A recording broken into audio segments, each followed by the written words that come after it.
All right. Last one before a concert for those of you who are sticking around. Uh, Thank you for joining, everybody. I'm Mark Kelly. I'm the Stifel Internet Analyst. Very excited to have Seraj Bharwani, who is the Chief Strategy Officer. I got that right this time. From Illumin, formerly known as Acuity Ads. The format's going to be, we're going to walk through a quick presentation. I'll kick off Q&A. If any of you have questions, feel free to raise your hand and we can pass the mic around. But I've got plenty of questions myself as well. So, Seraj, thanks for being here, and I'll kick it over to you. Of course, thank you. So it's a real pleasure to be here. I've been in this business for 30 years. I came into this market at the onset of the commercial internet, 1994. Came out of the media lab at MIT. I am all purely Boston here. This is where I've lived all the time. My kids went to college here. They all grew up and moved on.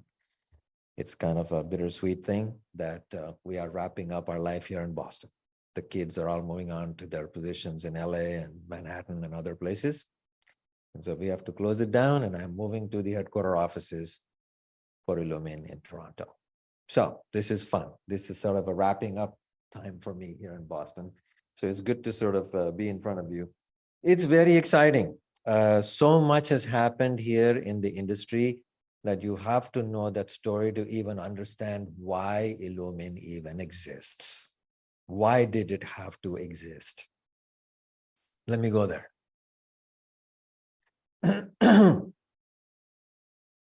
Did you know that a picture is worth 60,000 words? Here's an example.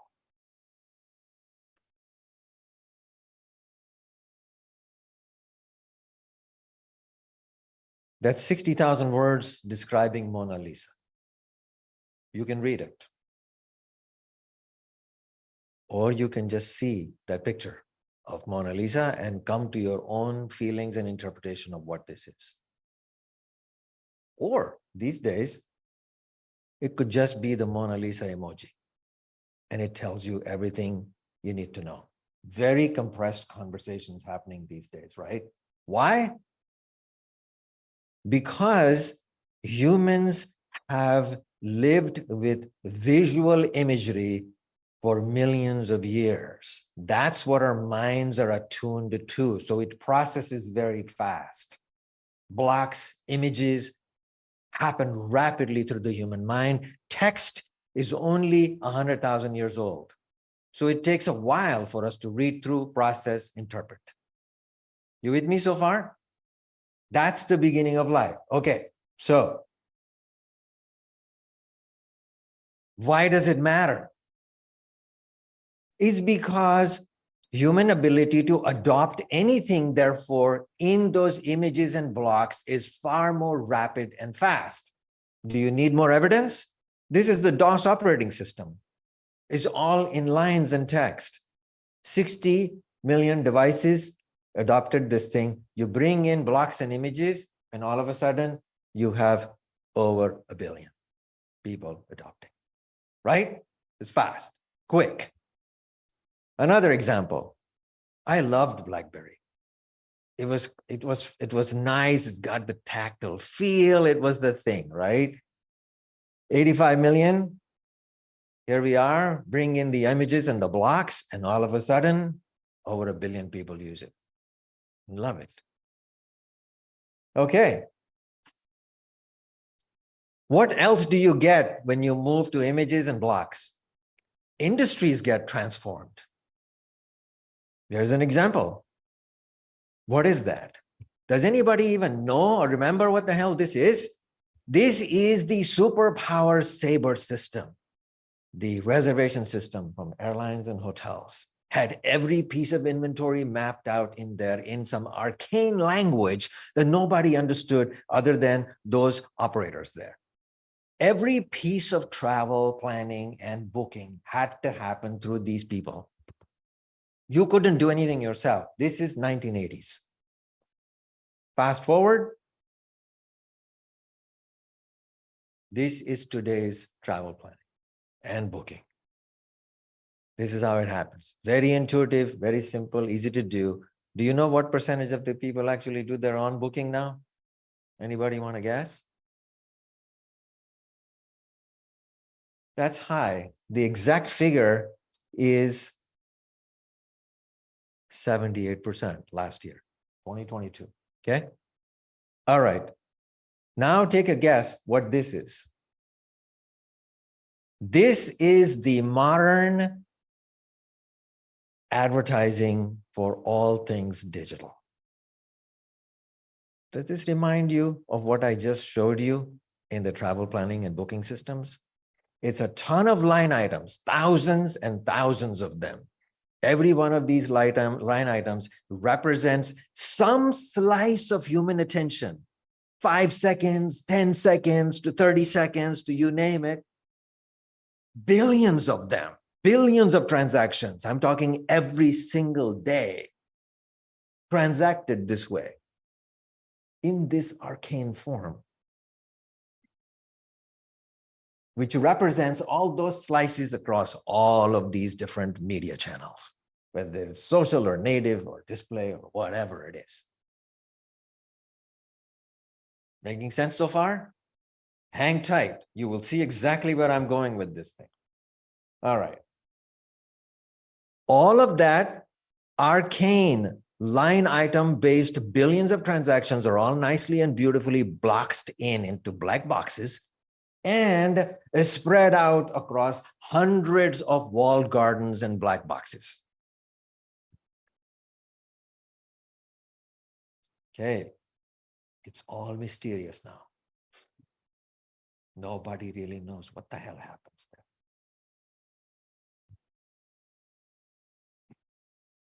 It's 21st century technology boxed into 20th century user interface and experience. This is the world of today. You just time traveled the 1980s. That's where the modern electronically traded advertising is. Did you know that? Did you recognize that? This is how messy this whole thing is. Okay, well, how do marketers actually plan is what we need to understand. If we are going to get out of the 80s of this thing, right, the previous century, you first need to understand how do marketers do this stuff. And I'm basing it on about 400 major clients that I've serviced in the past 30 years. That includes American Express, Delta Airlines, Kraft General Foods, and I can keep going on and on. I know exactly how they work. Their planning system goes like this. At the 54th floor of the American Express Tower, when I am planning these campaigns with these guys, 22 people sitting in a single room going around doing this thing. Post-it notes, marking up boxes, lines, all of this stuff. This is how they plan marketing programs. Look at this. They love this. They love this whole mechanism of writing it up, showing where the consumer is. What are they doing? What kind of messages they should put in there? What will be the right things to get people over to really sign up for the card or sign up for this program or whatever it is that American Express is trying to sell at that day. What if, you see the disconnect? The disconnect between the marketer's mind and how it actually gets executed is completely disjointed. So the question today is, how can we get the planning and the execution to happen in a logical way where the marketers themselves can understand what is actually happening in the market? The whole thing should be one frame of reference. Why is it that a bunch of people sitting in glass houses talking arcane language, running whatever it's they're doing, and yet the marketers are planning this way? The two completely unrelated. And to bring it all together after the fact, it's a mess. Hard to do measurement analytics. I had a team of 167 people at Digitas just doing spreadsheet engineering to make sense of all of this behind the scenes. Takes a 10-week program takes 9 weeks to analyze after the fact. Does that seem reasonable to you? That's stupid. It's just absolutely idiotic to live with that kind of a reality for this long as we have. Something must change.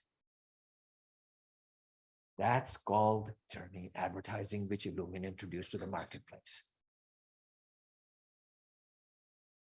Illumin offers a very seamless planning, execution, and measurement system in one pass. Do you see how this replicates the way the marketer's mind thinks in terms of the way they plan? The planning, the executing, from the awareness levels to the engagement levels, the conversion levels, and all the communications that happen across all the different media types and channels and creatives, all being A/B tested on the fly with results reported every 60-second slices. This is mind-blowing, guys, mind-blowing. Do you know why I believe in this thing so much? It's because I lived through that experience, and I can go to the same clients and say, you don't have to live that way anymore. Life has changed. At the very foundation of it, do you know what we are doing? If you thought that Acuity or Illumin was your grandfather's DSP, it's moved way beyond there. It is no longer a DSP. We have completely separated and leapfrogged ourselves out of the DSP market. This is journey marketing that has bridged the world of ad tech and martech. If you have been reading anything and you are into this industry and you are invested, you must know the fact that the ad tech world lives with 2,500 providers in that space. Go look at the Luna space. Then there is the martech world that lives with another 4,000 vendors who do martech, each with point solutions of their own. And marketers pulling their hair out because it's too many things that they need to bring it together.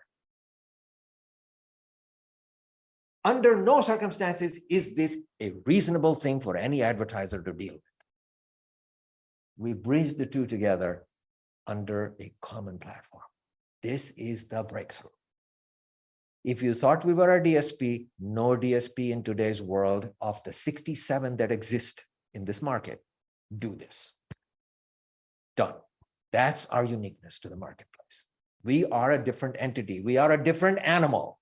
We are called the journey advertising platform. That's our story, guys. That was perfect. Thank you. Bring in the energy. I like it. That's good. I would say, some folks in the audience might not be as familiar with the difference between ad tech and martech. Can you break that down? Yeah, why are they different in the first place? A logical human being would ask that question. Because ad tech has lived in the world of second-party and third-party data and all third-party external media channels. MarTech, on the other hand, has lived in the world of first-party data and captive-owned channels by the advertiser. The two never meet. Why? Because the advertiser decides to own their own channels, of course. Sorry. Sorry. The advertiser wants to own their channels, is their own first-party data, is their CRM file, is their CTP data management thing. They want to do it. Whereas all the third-party stuff is like, okay, well, it's other media, it's external media, it's not even the data we have, it's external, data sets and so forth. So it should be done and run differently. But guess what happened here just in the last 3 years? Almost everything is moving towards first-party data set, right? For cookies disappearing, Maze disappearing, that was the panel discussion we had today earlier in the afternoon.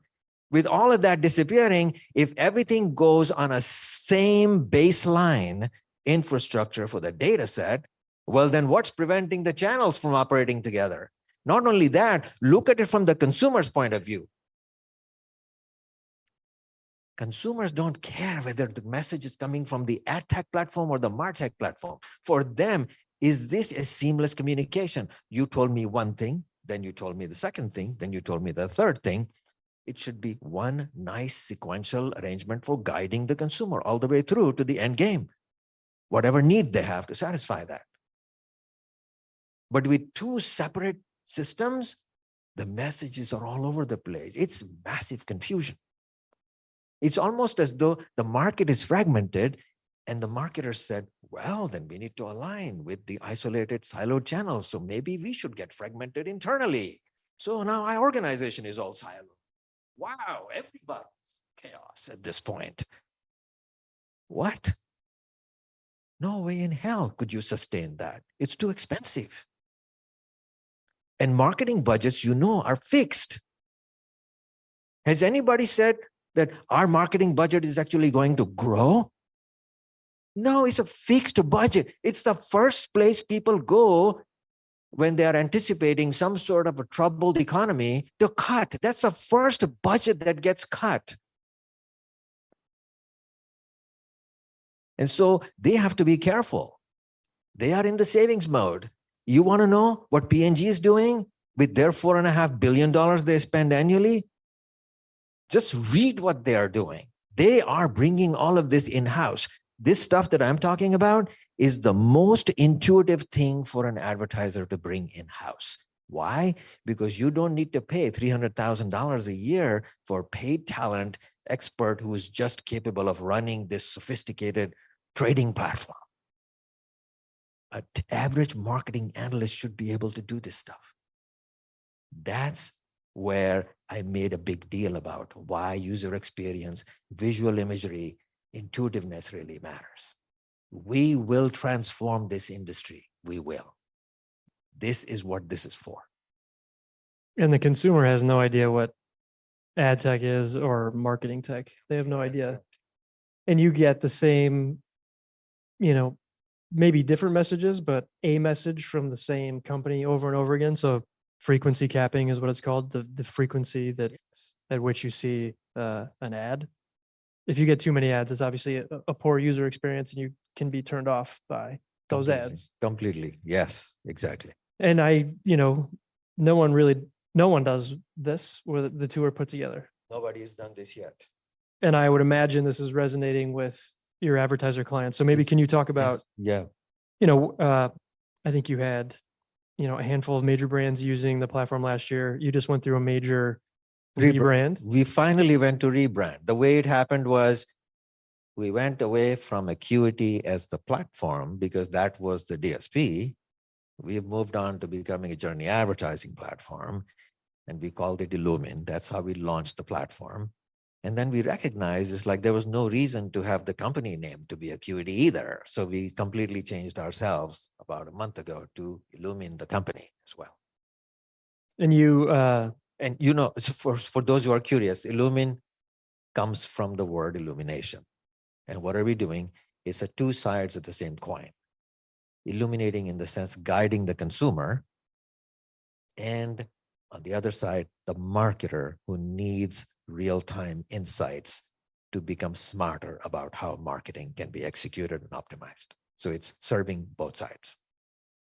And I think you're already at 40 big clients, right? Using the product. Is that about right? Yes.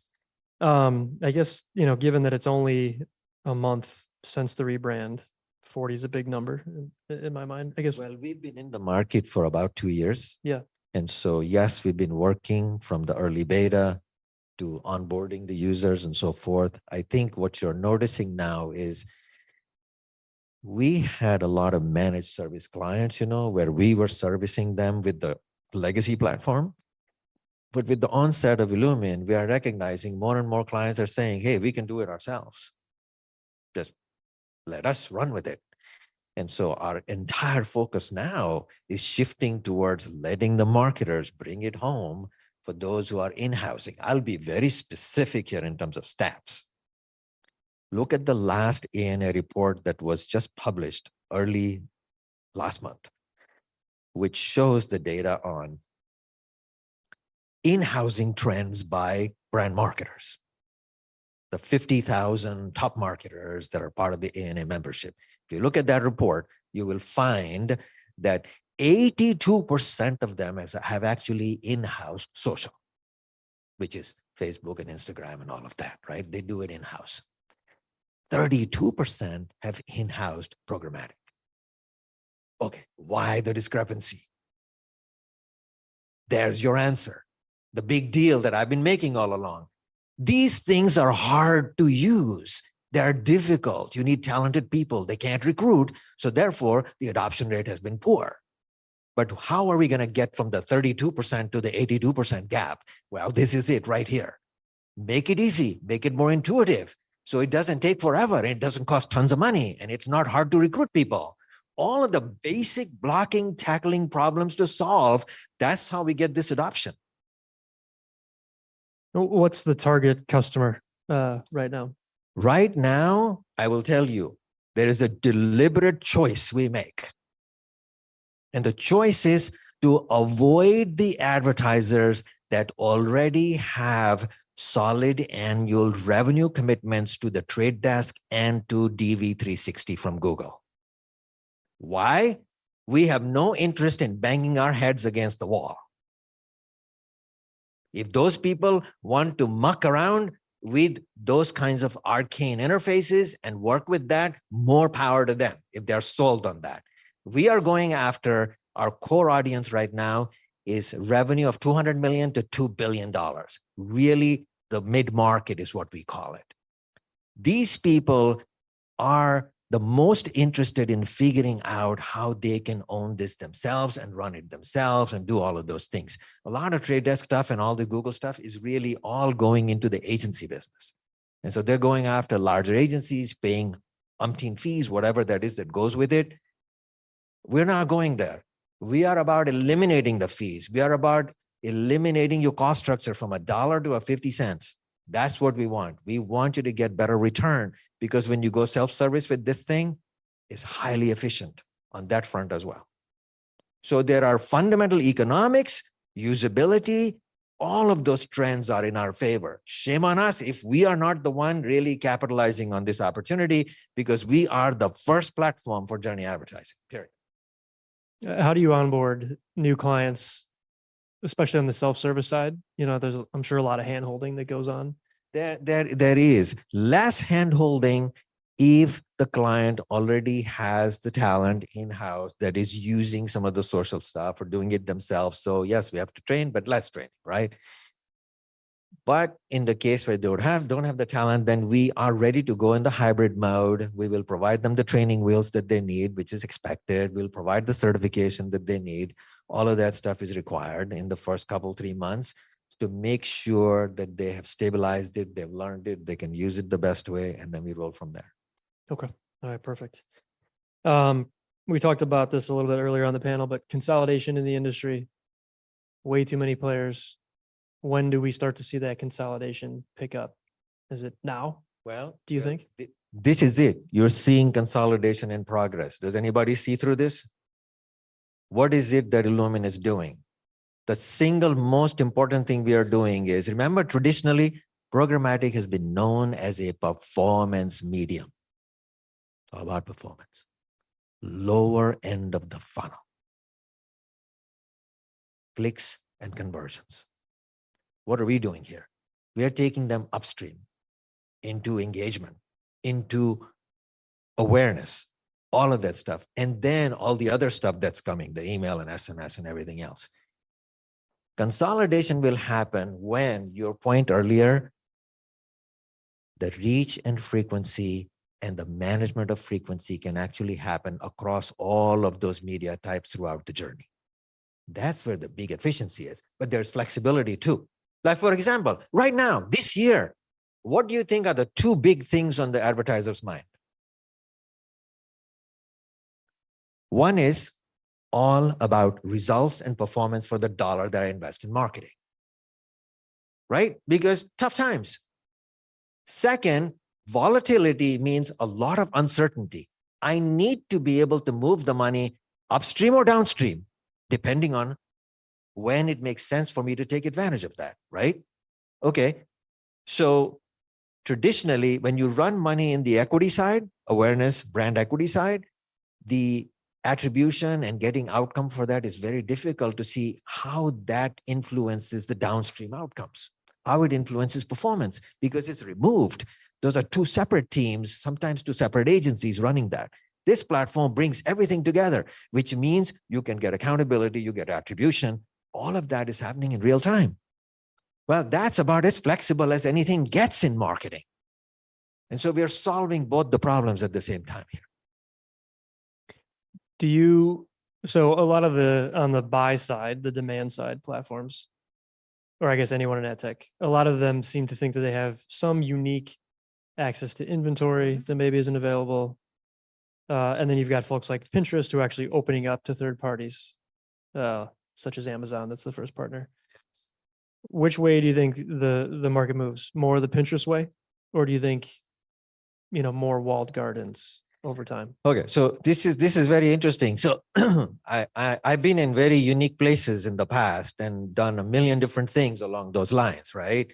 So not many people remember, but in 2007 and 2008, YouTube went to Mark Pritchard at P&G and said, look, YouTube is becoming very popular. Everybody's using video, sharing videos, everything else. You should be buying media from us, spending media money on us. And Pritchard's response was, well, you don't really have a third party. You don't have a Nielsen like we have on television to give us third-party measurement. How can we trust you? So I get a phone call from YouTube from my previous venture, which was Visible Measures. It's like, hey, can you guys be our third party and we can team up and go to Pritchard and sell P&G on this? I'm not going to belabor the point. We legitimized YouTube video in partnership with them over a 12-year period and became original third party for online video for Google, essentially, right? Why am I saying that? It's because there are two reasons why inventory opens up from all of these proprietary sources. It's either to legitimize the adoption of it or to scale. So we legitimized YouTube. Then a few years later, 2014, we legitimized Samsung. Samsung launched Smart TV. On the front screen, when you plug it in, we ran all of their media and provided measurement to legitimize in-stream inventory, what is today Samsung's media business. Fast forward 2 years after that, 2016, Twitter came to us and said, we are boxed into social. We want to become the broader media player. Can you work with us to legitimize us as a legitimate media platform? Adoption, right? Beautiful. Here, Pinterest, right? Well, last week, Twitter announced their relationship with InMobi. Did you hear that? I did, yeah. Yeah. What is that about? That's not about legitimizing. That's scale. They want scale. And that's what they're doing. It is a given that for any proprietary publisher, if they really want to scale, they are going to have to open it up. Or for the likes of Google, is the regulatory bodies who's actually going to force them to open up YouTube and make that inventory available broadly. That's given. That's what Greenberg has been pushing out there. Have you listened to Greenberg much out there? I mean, that's what he's saying. Ultimately, Google breaks up. He's been saying that for 5 years. That is going to happen sooner or later, one way or the other. YouTube will be open. We'll have that inventory right here. I'm going to end on a very big picture question, but near term. I guess, can you give us a sense for what your clients are telling you in terms of ad budgets for the rest of this year? Do they have more visibility? Do they feel more comfortable spending, or are they still going week to week or month to month in terms of their spend? It just depends which vertical. Yeah. Travel is hot right now. It's fascinating. We're having a blast. We work with 17 different state departments of tourism in this country. And so it's all fun and games and exciting. Online education is fantastic. That's also good. People are really into like signing up for online stuff, fast certification programs, 4-week, 6-week programs, things like that. Healthcare is good. Wellness, fitness is good. All of that stuff is pretty stable. Automotive is volatile. Yeah. It has been for the past 3 years, and it's just crazy world. So it's harder. There, they're just playing one quarter at a time. We do work with Toyota. That's why I'm telling you sort of what the vagaries of that relationship are. I think there are a few other verticals where it is like that, like it's up and down. Choppy. Yeah, choppy. They're trying to see like where it goes. PC industries like that. We work with Dell, and yes, some quarters is really good, some quarters is not. So it's fine. We've learned to live with it. Okay.